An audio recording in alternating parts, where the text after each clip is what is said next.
In the beginning, when I first met my ex, I found him smart, charming, and he had the most infectious laugh. And yeah, I did. I saw a few red flags, but I chose to focus instead on the positives. And thus began my relationship with a narcissist, which eventually opened me up to narcissistic abuse. The first couple of months were blissful. He would cook me food after coming home from work, and we'd watch TV on the bed, and we were always going to new restaurants, and he'd tell me that he felt so lucky to be sitting across from me, and it was so easy to fall in love with him. And this all tracks with the cycle of narcissistic abuse. Early on, you have to expect the love bombing unless you're a transitional target. Not all targets get love bombed. And usually with the love bombing, you'll see a lot of grandiose gestures.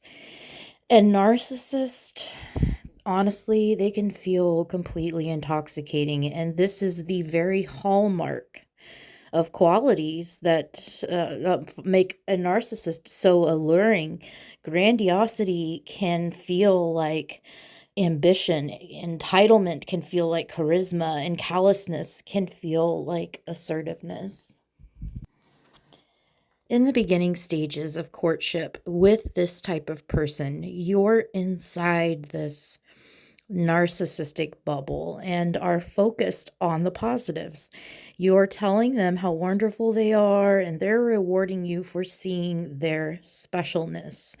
But this will not last, as we all have come to know, and eventually you will fail to reflect back to them what they desire to see, which is a perfect version of themselves. And this will burst that narcissistic bubble. And you'll have a criticism, which causes, or a difference in opinion, and this causes a narcissistic injury. And when this happens, this narcissist may withhold warmth and affection or become cold, critical, callous, judgmental, so as to bring you back into compliance. And at that point, you'll be forced to choose between your integrity or the relationship. Then, the hallmark trait of a narcissist will shine through in a negative light, taking the form of narcissistic abuse, which is emotional abuse characterized by narcissistic manipulation.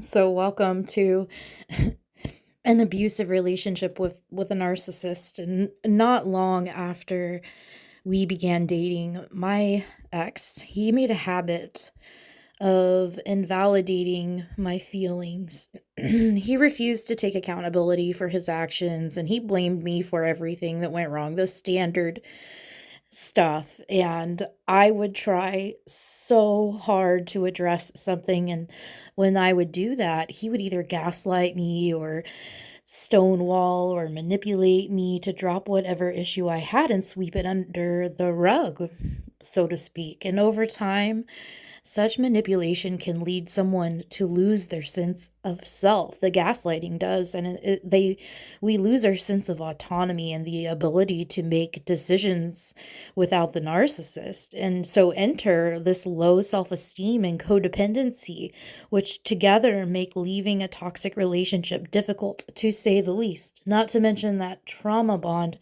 on top of all of that. So, even so, we broke up a lot, several times, but at his behest.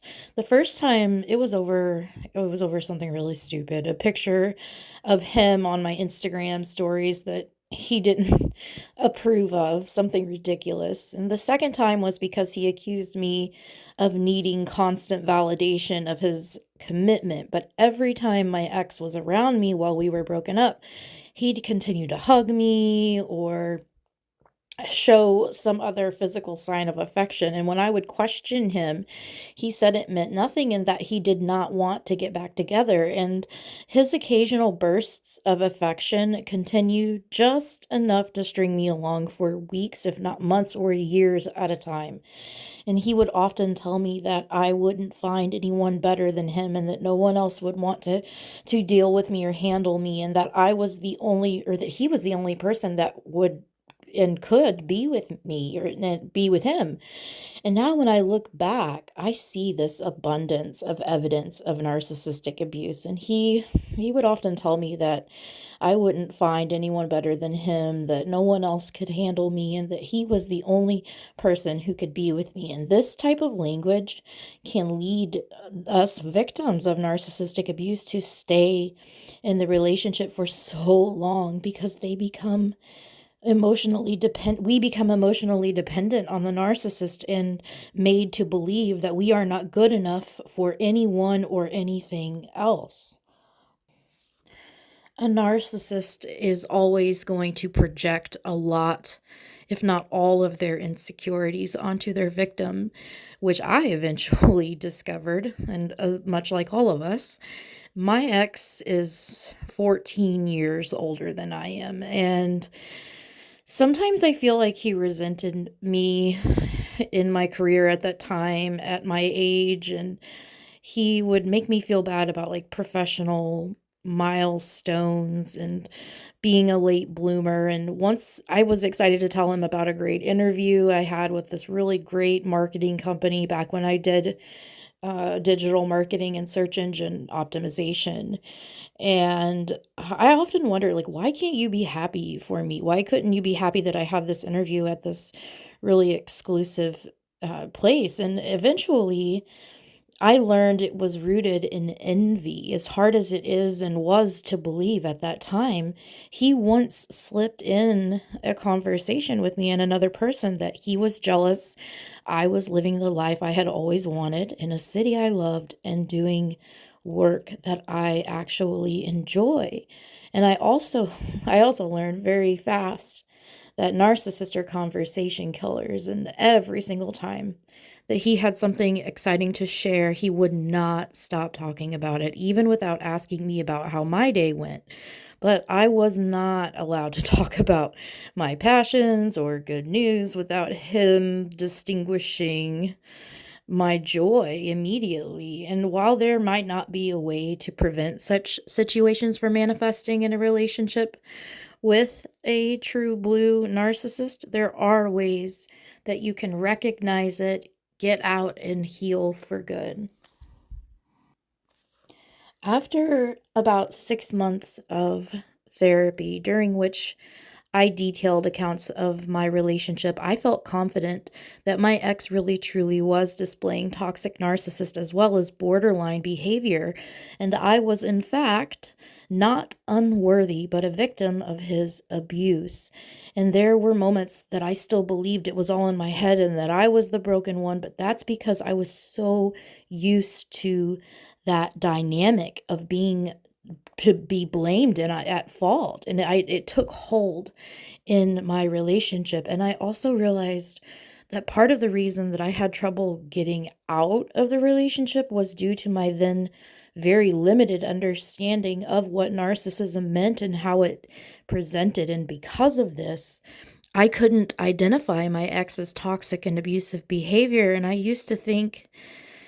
a long time ago, I used to think that narcissism only described someone who is laser focused on themselves, just classic selfie taking on social media. But now I know it's so, so very much more. And since I've learned terms like narcissistic rage, which explains my ex screaming during our last argument and slamming a table, I also learned about the narcissistic need for control after we broke up, and I began seeing other people inevitably And at that point, he realized that he could not control me anymore. So he kind of made a point of making sure that I knew that he was also dating other people as a ploy to hurt me. And a narcissist, they seemingly cannot resist proving to you that they're the one up in the relationship and that they have control and that you do not. There is a silver lining to what I have endured, though. I've learned to listen to my gut and trust my instincts, and now I encourage friends and clients to run for the hills when a red flag appears, because if your intuition tells you that you deserve much better, you do, and you should absolutely 100% listen to it. And when in doubt, please talk to a therapist or another mental health professional.